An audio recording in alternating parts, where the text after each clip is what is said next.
सर्वात अगोदर महाराष्ट्रातील तमाम माता भगिनींना माझे नमस्कार. तर आता मुख्यमंत्री माझी लाडकी बहीण योजनेअंतर्गत सर्व महिलांना एक खुशखबर आहे. म्हणजेच मुख्यमंत्री माझी लाडकी बहीण योजनेची जी काही अर्ज प्रक्रिया आहे ती आता अगदी सोपी करण्यात आलेली आहे.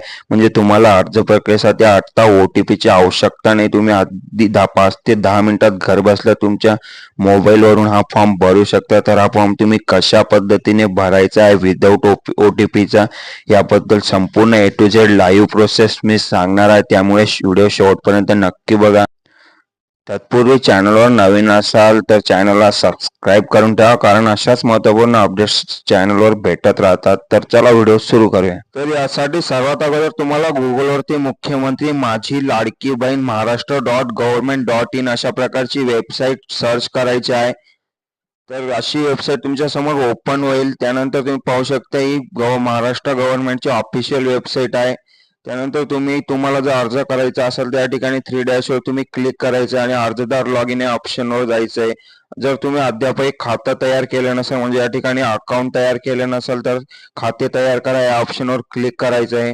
ते तयार करण्यासाठी तुम्हाला तुमचे नाव टाकावं लागेल. आधार प्रमाणे इंग्लिशमध्ये तुम्ही तुमचे नाव टाकायचे आहे. त्यानंतर तुमचा जो काही मोबाईल नंबर असेल तो आणि पासवर्ड सेट करायचा. एक 8 अंकांचा पासवर्ड असायला हवा. त्यानंतर पासवर्ड पुन्हा एकदा टाकायचा. त्यानंतर तुमचा जिल्हा, तालुका, गाव, महानगरपालिका, तसेच तुम्ही ऑथोराइज पर्सन आहेत का, सामान्य महिला आहेत का, अंगणवाडी सेविका आहेत का, ग्रामसेवक, वार्ड अधिकारी जे असेल ते या ठिकाणी सिलेक्ट करायचं आहे.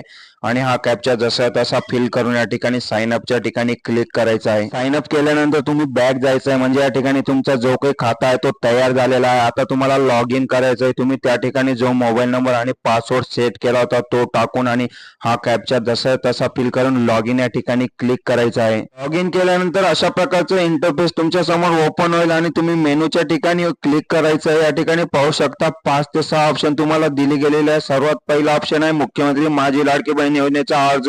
या ठिकाणी तुम्ही तुमचा फॉर्म भरू शकता अर्जाच्या ठिकाणी. त्यानंतर दुसरा ऑप्शन आहे योजनेची माहिती. तिसरा ऑप्शन आहे यापूर्वी केलेले अर्ज, म्हणजे या अगोदर तुम्ही वेबसाईटवरून जितके पण अर्ज केले असतील ते तुम्हाला या ठिकाणी पाहता येतील. त्यानंतर प्रोफाईलचा ऑप्शन आहे. त्यानंतर लॉग आउटचा ऑप्शन आहे. तर अर्ज करण्यासाठी तुम्हाला अर्जाच्या पहिल्या ऑप्शनवर क्लिक करायचं आणि या ठिकाणी तुम्हाला जो काही महिलेचा आधार नंबर असेल, ज्या महिलेचा फॉर्म भरायचा असेल त्या महिलेचा आधार नंबर प्रविष्ट करायचा आहे. त्यानंतर कॅप्चा टाकायचा आणि व्हॅलिडेट आधार या ठिकाणी क्लिक करायचं आहे. आणि अगोदर जे काही तुम्हाला फॉर्म भरण्यासाठी प्रोसेस होती त्या ठिकाणी तुम्हाला OTP जात होता आणि OTP टाकावा लागत होता. बऱ्याच महिलांचे आधारला मोबाईल नंबर लिंक नसल्यामुळे OTP जात नव्हते आणि खूप महिलांना अडचण येत होत्या फॉर्म भरण्यासाठी. त्यामुळे यांनी आता गव्हर्नमेंटने हा एकदम सोपी पद्धत दिलेली आहे. तुम्ही फक्त आधार नंबर आणि कॅप्चा टाकून तुमचा फॉर्म अगदी यशस्वीरित्या भरू शकता.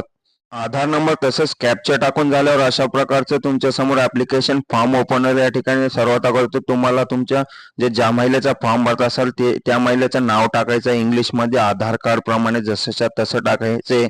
त्यानंतर विवाहित असेल तर पतीचं नाव सुद्धा टाकायचंय. त्यानंतर महिलेचे आधार कार्ड जेच लग्नापूर्वीचे जे काही नाव आहे ते टाकायचे. त्यानंतर विवाहित की अविवाहित जे असेल ते या ठिकाणी सिलेक्ट करायचंय. त्यानंतर जन्मतारीख सेट करायची आणि आपण महाराष्ट्रात जन्माला आला आहात तर होय करायचंय, नसाल तर नाही करायचंय. त्यानंतर तुमचा पत्ता टाकायचा आहे, पिनकोड, जिल्हा सिलेक्ट करायचा आहे. त्यानंतर तालुका, तुमचे गाव, तसेच तुमचं महानगरपालिका, नगरपालिका जे असेल ते. त्यानंतर तुमची जे ग्रामपंचायत असेल तर या ठिकाणी तुम्ही ते सुद्धा टाकू शकता. त्यानंतर तुमचा मतदारसंघ सिलेक्ट करायचा आहे. त्यानंतर मोबाईल क्रमांक आणि त्यानंतर या ठिकाणी शासनाच्या इतर विभागामार्फत राबवण्यात येणाऱ्या आर्थिक योजनेचा तुम्ही लाभ घेत असाल तर होय, नसाल तर नाही करायचे. त्यानंतर तुमची बँक डिटेल व्यवस्थितरित्या टाकायची आहे. बँकचा अकाउंट नंबर, तसेच बँक खातेधारकाचे नाव, तसेच IFSC कोड. त्यानंतर तुमचं बँक आधारशी संलग्न असेल तर होय करायचंय, नसेल तर नाही करायचंय. आणि आता तुम्हाला तुमच्या आधार कार्डचं फ्रंट साईडचा आणि बॅक साईडचे दोन्ही फोटो अपलोड करायचे. त्यानंतर तुमचं एक अधिवास प्रमाणपत्र, जन्म प्रमाणपत्र किंवा शाळा सोडल्याचा दाखला किंवा 15 वर्षापूर्वीचे रेशन कार्ड किंवा मतदार ओळखपत्र यापैकी 5 डॉक्युमेंटपैकी कोणतेही एक टाकायचंय. जर तुमच्याकडे रेशन कार्ड असेल तर होय करायचं आणि रेशन कार्डची मागची आणि पुढची बाजू दोघं फोटोज या ठिकाणी अपलोड करायचे. त्यानंतर अर्जदाराचं हमीपत्र या ठिकाणी टाकायचं. जर तुमच्याकडे हमीपत्र नसेल त्या ठिकाणी डाउनलोडच्या ठिकाणी क्लिक करून तुम्ही डाउनलोड करू शकता आणि त्याची प्रिंट काढून त्याच्यावर सही करून व्यवस्थितरित्या तुम्ही तो सुद्धा अपलोड करायचा. त्यानंतर अर्जदाराचा फोटो तुम्ही या ठिकाणी टाकायचा आहे. अशा प्रकारे तुम्ही हा फॉर्म सबमिट करायचा आहे आणि त्यानंतर जर तुमचा फॉर्म भरला गेलेला असेल तर यापूर्वी केलेल्या अर्जामध्ये जाऊन तुम्ही चेक करू शकता की तुमचा फॉर्म भरला गेलेला आहे का नाही.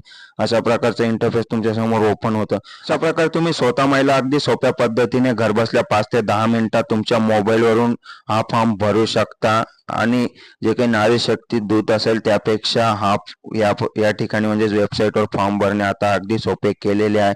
आणि नारी शक्ती दूत ॲप बंद झालेला आहे, त्यामुळे तुम्ही वेबसाईटवरच फॉर्म भरा. आणि या वेबसाईटची जी लिंक आहे मी ती डिस्क्रिप्शन बॉक्समध्ये दिलेली आहे. त्या ठिकाणी जाऊन तुम्ही त्या लिंकवर क्लिक करून तुमचा फॉर्म भरू शकता. धन्यवाद.